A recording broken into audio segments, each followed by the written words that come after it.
In those days, we were just a territory. We hadn't received statehood. Statehood didn't come until 1890. And the federal government actually managed the territory of Idaho and decided that there should be a penitentiary in the Boise Valley. It's in the foothills. It was close to a quarry that was available to cut sandstone for rock to build the buildings with. Penitentiary actually started in 1873 when the first building was constructed with only 11 inmates. They brought 11 people down that were in the penitentiary at Idaho City, and they were the first people inmates that were incarcerated out here. All built by inmate labor. It is more concrete and steel and not so much the sandstone rock. The first 4 buildings built out here were built out of the sandstone rock. The cells were one-man cells. There were 39 cells to hold inmates and 3 other cells that they could use for a guard's quarters, one for a kitchen and one for just an extra room that they didn't keep inmates in. By the mid-1880s, that building was too small for the number of inmates they had out here. By about 1912, they had 3 buildings in operation with inmates out here. The 3rd building that was built, by the way, holds 160 inmates.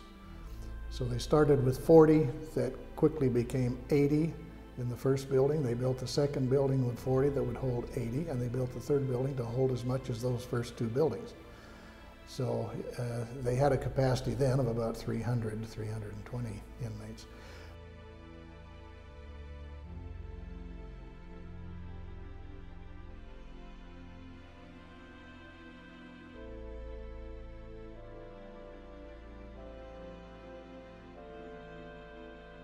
The dungeon is significant in the history of corrections and the history of prisons, and especially in particular this prison. It was a very important part of the punishments and what they felt would be rehabilitative to the inmates, and in a lot of cases it was just sheer punishment. The punishment cells, there was cages that were down in this dungeon that we'll go into, and I say cages, that's essentially what it was. It was a cell that could be moved in and out, and as we understand it, there were 3 cells that were in there, and they were 4 foot by 4 foot by 4 foot. So a grown man, of course, most of the men that came here were above 5 feet. Obviously, times have changed, men are a little taller now, but they would have been average size, probably about 5'6", 5'7", so definitely a tight fit for them. And so this cage would have been down inside the dungeon. You could be sent, inmates were sent in there from, what we might consider frivolous things, walking on the wrong sidewalk, walking on the grass, if there was grass at that time, perhaps not eating all your food at dinner time. Something more severe, such as fighting with other inmates, fighting with guards. Those were all reasons that inmates could be placed down in the dungeon. I try to let kids know, are they bad people or are they good people that did bad things? And the answer is both. There's a lot of bad guys that came through here, but there's also a lot of good guys that made a lot of bad choices.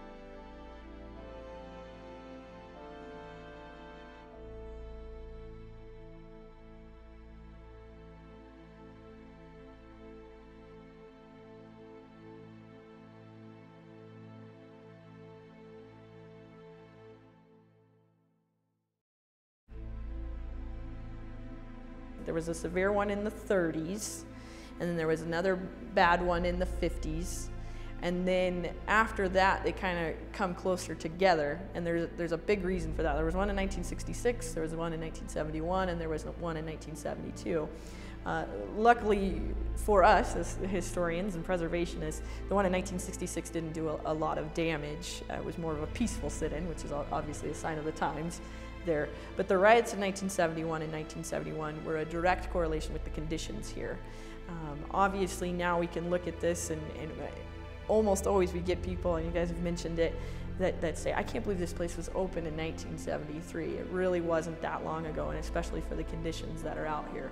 So those riots really, a lot of it had to do with the conditions as far as how the guard treatment and how the ideas and philosophy of corrections have changed. I think we've come a long way with simply making it as bad as possible and punishing these guys and putting them in dungeons, and then all of a sudden their time is up and they have to go back into society. They've learned nothing, just that, you know, well, if I get caught, I'll go here. Whereas the goals and the philosophies changed, in which they wanted to rehabilitate inmates and they wanted to make them contributing members of society. And so with the riots, they really started to realize that, you know, this isn't a place where we, you know, where we can do that we can accomplish that goal of rehabilitating and corrections. And so the 1971 riot caused a lot of damage. Actually, we lost one of our buildings. A building that you can see the foundation of, but is gone, was the hospital. And the reason that the inmates went there is because that's where the drugs were kept, the medicines, and so they called it the hot box. And so they went there, and then they were just ticked off and caused a lot of damage and burned it down. 1973 riot, we lost the dining hall and the chapel, which is the territorial prison. It was converted in the early 30s, was converted to the chapel. And so we lost a lot of great buildings, but it definitely goes along with the history of the place and how it changed and evolved with society, basically. When we had the big riot of 1973 that really closed down the penitentiary.